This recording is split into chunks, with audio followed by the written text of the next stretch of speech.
The New Tech Times, a video magazine for the electronic age.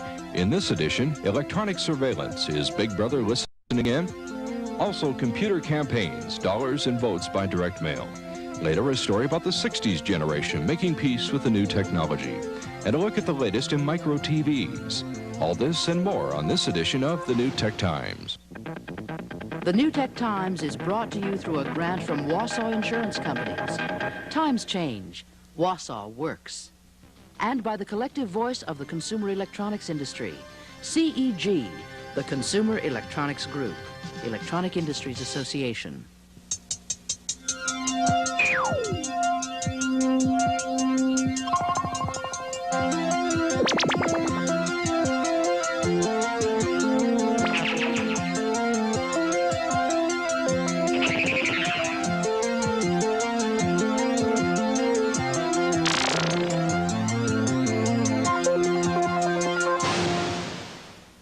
Hi, I'm Nicholas Johnson. These are the New Tech Times. George Orwell's book, called 1984, described a society in which, among other things, the government snooped on its citizens. Orwell spotted this trend to lost privacy, even picked the year. But he may have mistaken the cause, because today it's not just governmental threats. We seem to think the invasion of privacy well worth the services provided us by banks, credit cards, the phone company, health centers, insurance companies. There's been remarkably little discussion of 1984, in this, the year for which it was named. But the snooping we used to associate with communist states is now standard government procedure here. Ironically, sometimes in the name of anti-communism. Here's Gary Probst's report.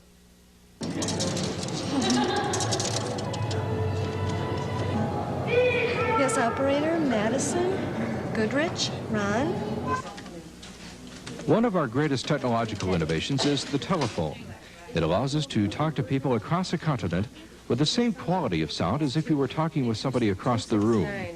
But that same technology makes it possible for people to listen to our conversations without a wiretap. Technology is taking away some of our privacy. Satellites are used extensively for the routing of telephone calls. It's efficient, and it gives us a better signal through the phone. When you make a long-distance call, it's sent to the satellite through microwave radio signals, which are open for eavesdropping by people with some technical know-how. That's a point of concern for people who monitor the government's vast intelligence and investigative agencies. Ralph McGehee is a former CIA agent. He's testified before Congress on invasion of privacy. McGehee tells of how a secretive organization called the National Security Agency, or NSA, uses technology to spy on U.S. citizens. Well, it's extremely simple for them to monitor telephone conversations. They can just punch in your numbers on a computer sitting back at the headquarters of the NSA, and they'll immediately pick up your phone conversations. There's a lot of other technologies where they can aim laser beams at your windows and pick up conversations going inside in the rooms inside. I feel they can learn anything that you're doing. There's no area that they cannot penetrate and find out what you're doing if they want to do it. The National Security Agency holds a cache of high-tech surveillance systems within a complex at Fort Meade near Washington. The agency does not give out information about its activities, but people who've investigated NSA claim the devices on the rooftop are used to pull phone conversations down to computers. Thousands of NSA employees reportedly sift through tapes, listening for words about illegal or subversive activity. Reporter James Bamford claims government agencies use NSA to bypass laws requiring search warrants to eavesdrop. The Bureau of Narcotics and Dangerous Drugs at one point wanted to eavesdrop on all the pay telephones at Grand Central Station, and they tried to get a warrant to do that, but no judge would issue a warrant because it was too intrusive. So they turned to the NSA, and the NSA agreed to eavesdrop on all the payphones on Grand Central Station, and they did it for a year or 2 years in the early 1970s without ever asking for or receiving a warrant. Wisconsin Congressman Robert Kastemeyer has been looking into the potential dangers of high-tech surveillance. He senses a move towards the 1984 Society of the National Security State.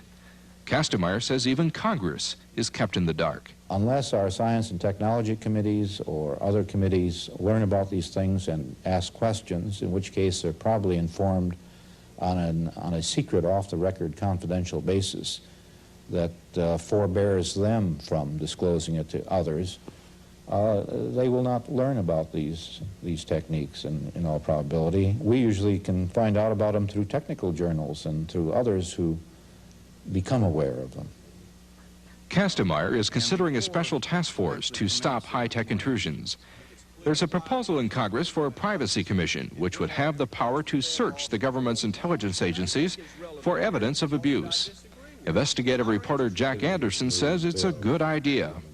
It's a bill that would give some teeth to these laws. And I think all of us, if we want to be safe from an all-seeing, all-knowing, all-omnipresent government, must have this kind of legal protection. The computer is a useful tool for government investigators. At the FBI headquarters, bits of information are stored and cross-referenced on thousands of U.S. citizens. FBI spokespeople say most of that information is on people with criminal records and not the average citizen. Agency computers and electronic surveillance have helped them to cut through the layers of frontmen in organized crime to arrest the people who run the syndicate. Take these events. We have them entered into the computer so that they can be retrieved at a later time. We're also looking at the use of such things as patterns, artificial intelligence, linkages between one person and another, so that what we come away with is a clear understanding of who these people are and how they operate. Now, we can take this information, then put an individual case in that scenario and say, who are the players for this particular type of criminal activity?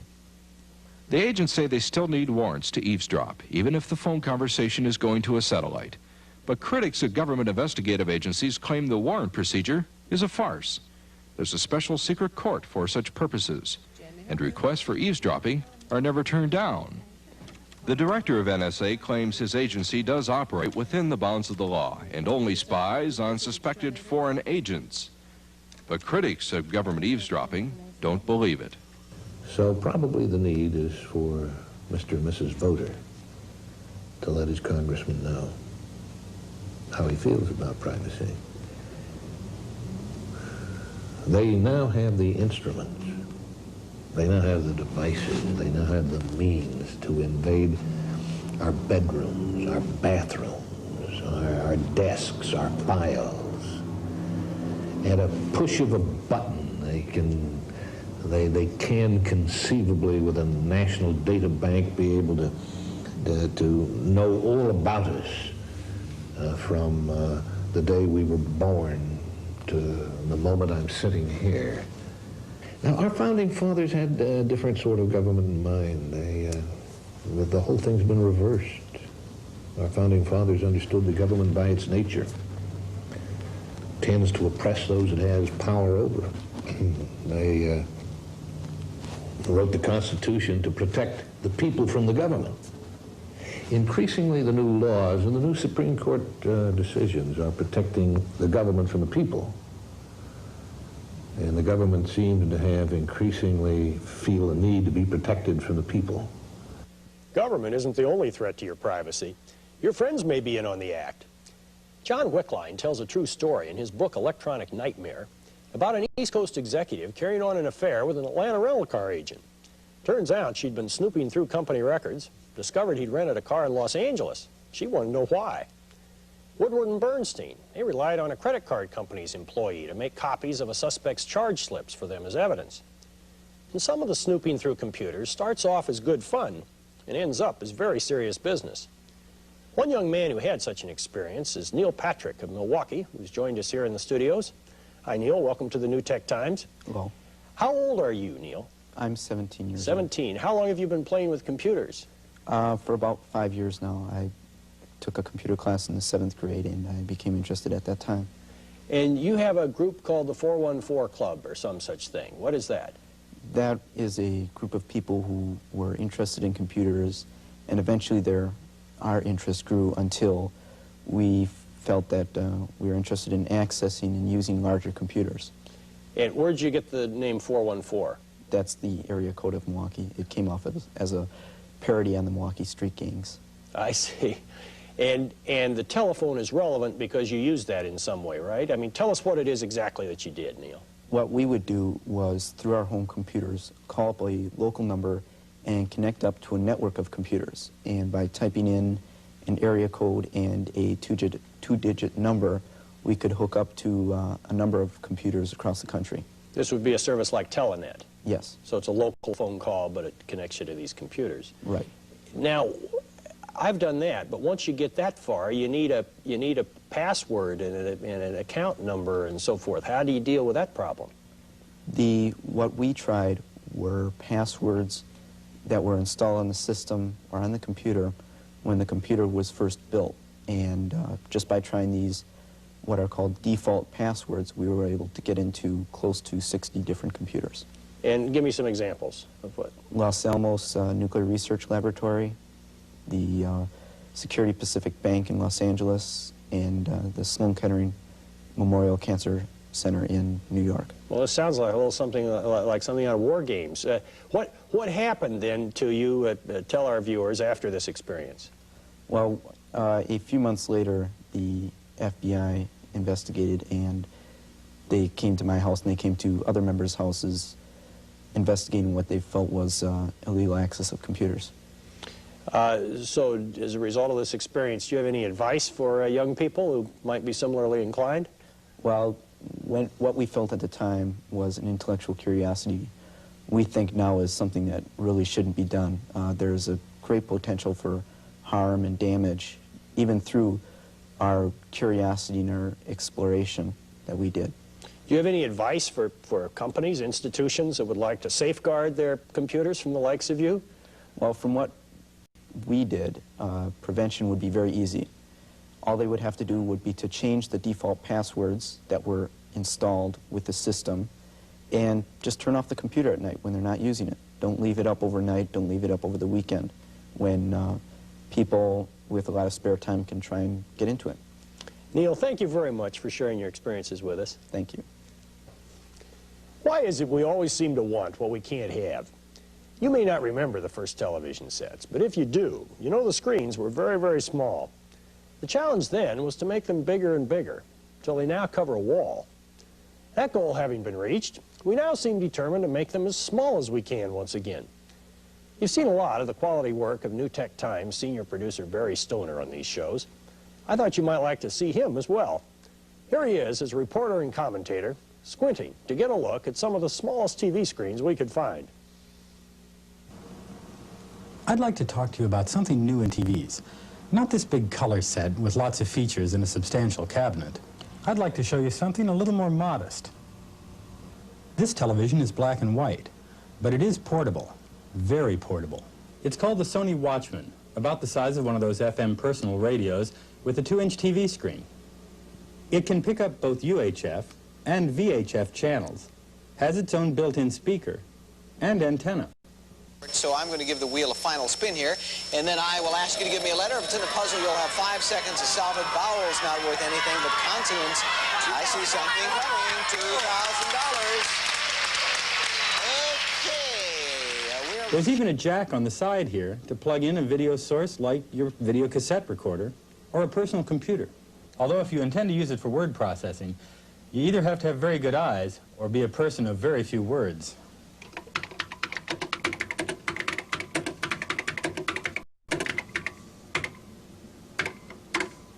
Another micro TV recently out on the market is the TV Watch by Seiko. This little number tries to offer you everything you've ever dreamed about in a watch. It uses liquid crystal display technology to produce a super thin 1.2-inch high-definition black and white TV screen. You still need a pocket-sized control unit to operate the TV Watch and the FM radio that comes along with it. You also need a wire that runs from the control unit to the watch itself, and another wire that acts as an antenna that also goes to these headphones. And because there's no external speaker, you're really tied down to the headphones. A problem I found with the TV Watch is that it's rather cumbersome. You've got to put it on your wrist and then worry about all these wires and whether the antenna is adjusted right so you get good reception. The liquid crystal display is rather unique, but the picture's still rather dull, and you have to adjust it just right to get the right light on it to make it crisp. This unit sells for about $500. The Sony Watchman sells for about $200. Frankly, when it comes to personal TVs, I think the Watchman is a rather good buy. Barry is capable of doing comedy on television, but that view of him, covered with wires and gadgets to support a wristwatch television set, was not an example of one of his routines. That's a real product, folks. And it's as good an illustration as I know of these topsy-turvy new tech times. Do you want a TV set, a FM or AM radio, calculator, video game on your wrist? They're all available. Seems like anything's available. The question is, what do we want? No one knows. Neither the manufacturers nor you and I. If you want more evidence of these changing times, look at what's happened to this group of flower children on the farm in the hills of Tennessee. This quiet agrarian place they call the farm has turned into a showplace of high technology. You can find expensive, complex computer systems within some very basic buildings. Most of the residents of the farm practice some kind of business with the help of high tech. An example is the law office of Albert Bates, an advocate for victims of radiation poisoning. I'm an old 1960s radical turned high-tech in the 1980s, and I'm a anti-nuclear organizer in a lot of ways. I recently got in a thing just the other day from people out in Utah who are interested in what their radiation dose is from the fallout coming down from the 1950s and forward from the atmospheric weapons testing out there. What I've learned is that you can't always trust the estimates that the government makes, and I've developed some programs that allow me to test their own estimates. I'm getting into lots of complex records. Well, what I do is At times, Bates sounds more like a businessman in a three-piece suit when he talks of productivity through his computer. I use this computer to manage my daily affairs, to give me a scheduling ability and a private secretary and a receptionist and so on. It manages my calendar so that I can know what's coming up in certain dates. It allows me to be at places where I need to be, to make phone calls when I have to make them and so forth. It just keeps me reminded. It's like having a staff working for me. Legal services are provided for those who can't afford to pay. But other high-tech operations are designed to make a profit. It was a natural thing for these children of the earth to get involved in solar power and electricity through windmills. A subsidiary of the farm called Solar Electronics installs alternative energy systems. Through the use of a computer, they've been able to outbid large companies for projects. They took some business from the Tennessee Valley Authority and away from the giant Exxon Corporation. Before the computer came along, we did this type of work. We tended to round off high, and we're slow about trying to recalculate things over and over again, whereas we allowed the computer to do it for us. And in doing so, our bid was more competitive, and we won. There's a sharp contrast to this rural setting. Huge satellite dishes slowly scan the atmosphere. They're searching for signals from international television. People at the farm install satellite systems, and they monitor stations to print a programming guide for American GIs who are stationed overseas. Many of the victims were children on their way to school. A group calling itself the Front for the Liberation of Lebanon from Foreigners has claimed responsibility for the attack. Today? The group has been involved in several such bombings. It is an example of the 24-hour coverage news you have available with satellite services. This is CNN. And this particular satellite, Satcom 3, you have available about 24 channels.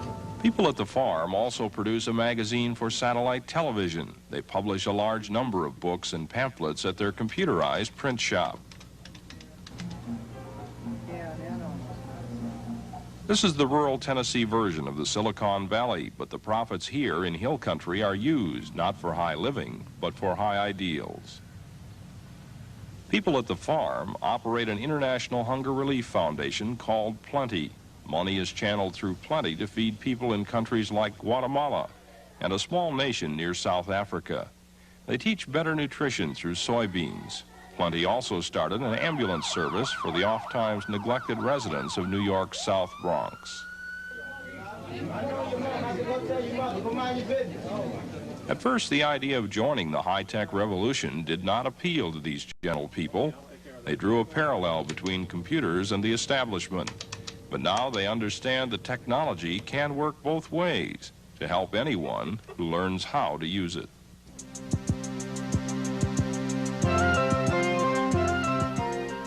If you have story ideas or comments, send them to the New Tech Times, 821 University Avenue, Madison, Wisconsin, 53706. There is a kind of internal tension between natural living and electronics. I feel it. In the late 1960s, I wrote a book appealing to the simple life called Test Pattern for Living, and I still practice much of it. So what am I doing with a computer? What are they doing with computers and satellite dishes on the farm in Tennessee? Would Gandhi have had one? I doubt it. Unless, of course, he was running for office. As reporter Gary Probst found out, the Democrats are discovering this year.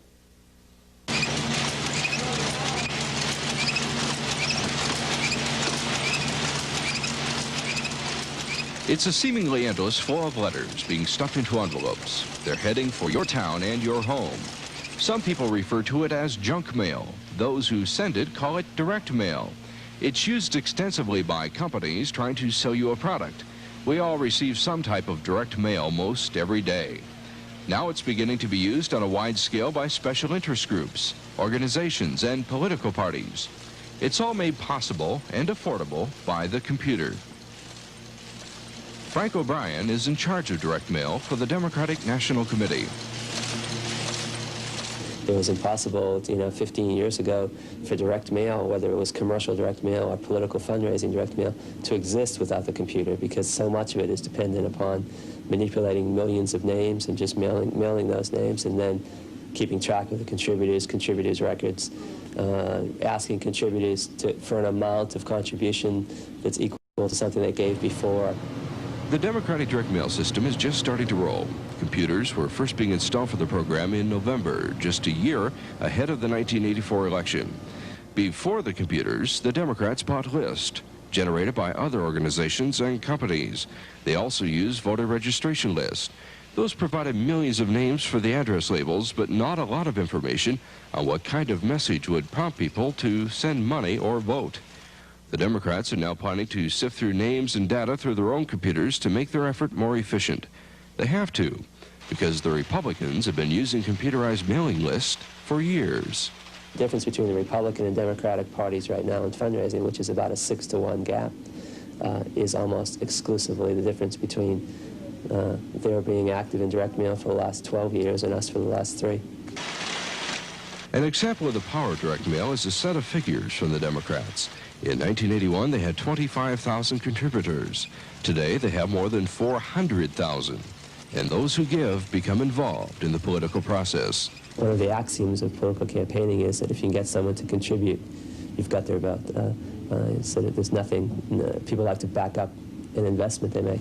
A potential danger of mass mailing is the creation of one-issue voting. The parties solicit your contribution using information about your lifestyle. We're writing about education, which is a prevalent issue these days. Lists of identifying households where people are likely to have small children or children in school really works. Senior citizens is another example, with issues like Social Security and Medicare.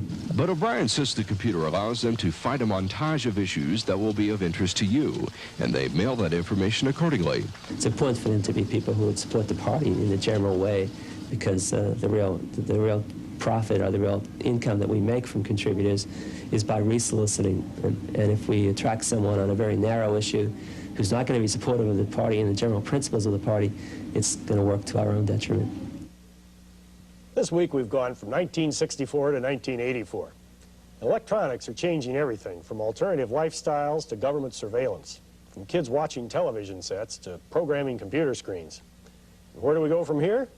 Well, to find out, join me next week. We look at these stories. In the next edition of the New Tech Times, historic renovation is made more authentic using computers. We'll look at the role new technology is playing in the reconstruction of Williamsburg, Virginia. Also, software designed for girls. Is a departure from rough and tumble the key to attracting girls to computing? This and more the next edition of the New Tech Times. For the New Tech Times staff, I'm Nicholas Johnson.